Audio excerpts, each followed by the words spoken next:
Terdapat sebuah rumah yang terletak di penghujung kampung yang pedalaman yang diduduki oleh seorang pekebun getah bernama Pak Mat.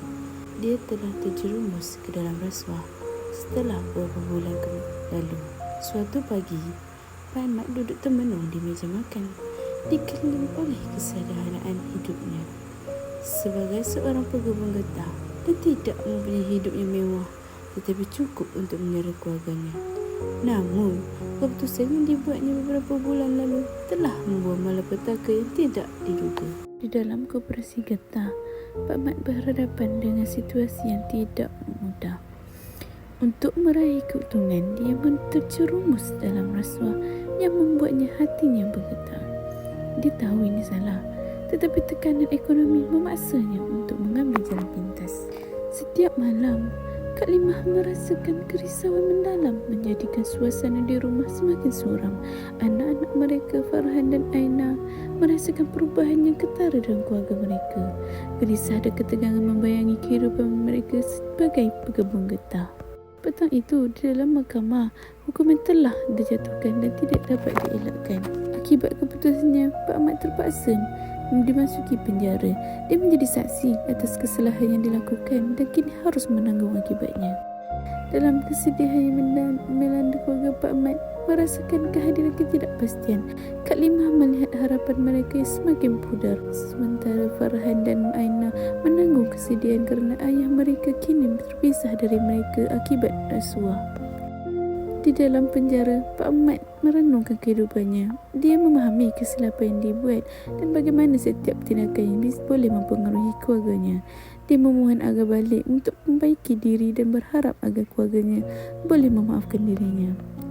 Walaupun terbelenggu oleh kesalahan, harapan masih ada.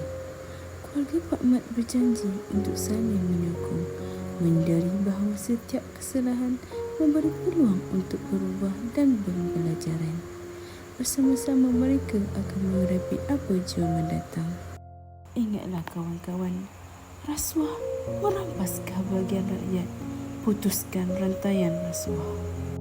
Saya akan menerangkan lebih terperinci tentang rasuah dengan apa itu rasuah, kesan rasuah kepada negara, punca berlakunya rasuah, strategi yang boleh kita lakukan, langkah yang boleh kita lakukan, dan kesimpulan rasuah. Apa itu rasuah? Rasuah ialah perbuatan menyerahkan kuasa, jawatan atau kedudukan untuk mendapatkan keuntungan peribadi, biasanya dengan cara yang tidak jujur atau menyalahi undang-undang. Ringkasnya, rasuah ialah perbuatan tidak amanah yang merugikan masyarakat, merosakkan sistem pentadbiran dan sering menjadi punca kemiskinan serta ketidakadilan dalam negara. Terdapat beberapa kesan rasuah kepada negara.